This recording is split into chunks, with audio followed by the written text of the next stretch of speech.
Khulafaur Rasyidin. Apa itu Khulafaur Rasyidin?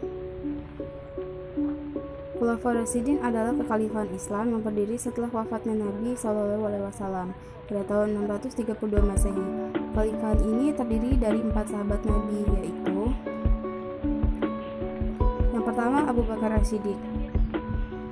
Pada awal masa pemerintahan Abu Bakar, banyak kekacauan dan pemberontakan kaum murtad, nabi palsu, dan pembangkang zakat.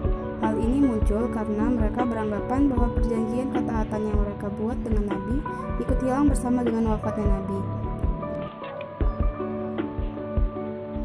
Kemudian Abu Bakar memerangi mereka. Peperangan ini dinamakan dengan Perang Riddah atau Perang Melawan Kemurtadan. Setelah memenangkan misinya, Abu Bakar menundukkan Jazirah Arab dan berhasil menumpas kemurtadan.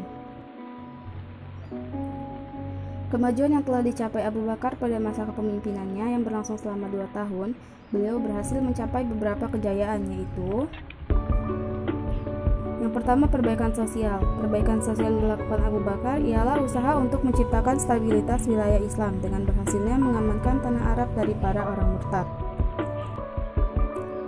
Yang kedua, ada perluasan dan pengembangan wilayah Islam. Itu ada usaha yang ditempuh. Untuk ini, Abu Bakar melakukan perluasan keluar Jazirah Arab. Daerah yang dituju adalah Irak dan Suriah yang berbatasan langsung dengan wilayah Arab. Yang selanjutnya, pengumpulan ayat-ayat Al-Quran. Sedangkan usaha yang ditempuh untuk pengumpulan ayat-ayat Al-Quran adalah atas usul dari sahabat Umar bin Khattab yang merasa khawatir dengan kehilangan Al-Quran setelah para sahabat yang hafal Al-Quran banyak yang gugur dalam peperangan, terutama untuk memerangi para nabi palsu. Yang selanjutnya, meningkatkan kesejahteraan umat. Abu Bakar membangun Baitul Mal sebagai kas di dalam negara untuk menyejahterakan kaum miskin, yatim, dan sebagainya. Yang kedua, Umar bin Khattab.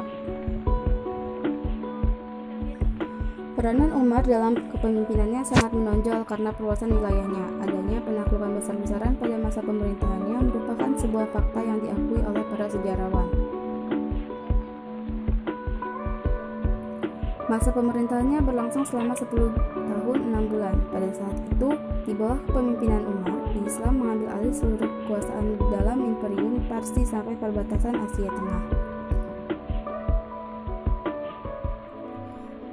Kemajuan yang dicapai Umar bin Khattab adalah peletakan dasar-dasar administrasi negara atau pemerintahan Islam. Industri dan pertanian mengalami kemajuan pesat, ekspansi luar daerah Islam besar-besaran, dan mengadakan Baitul Mal.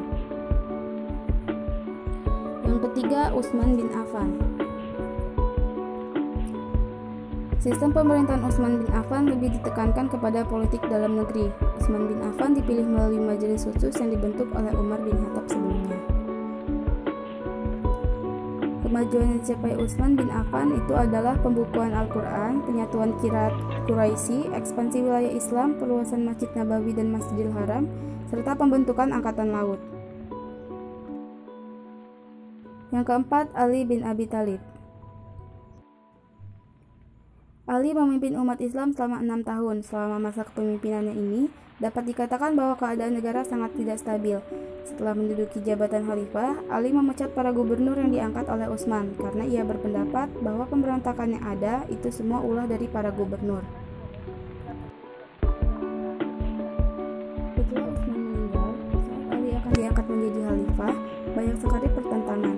Misalnya, keluarga Utsman yang meminta agar pembunuh Utsman ditangkap terlebih dahulu. Tetapi untuk kebaikan negara, akhirnya Ali tetap diangkat menjadi khalifah pada saat itu. Kemajuan yang dicapai Ali bin Abi Thalib: memajukan bidang ilmu bahasa, membenahi keuangan negara atau Baitul Mal, mengganti pejabat yang kurang konsisten, dan di bidang pembangunan.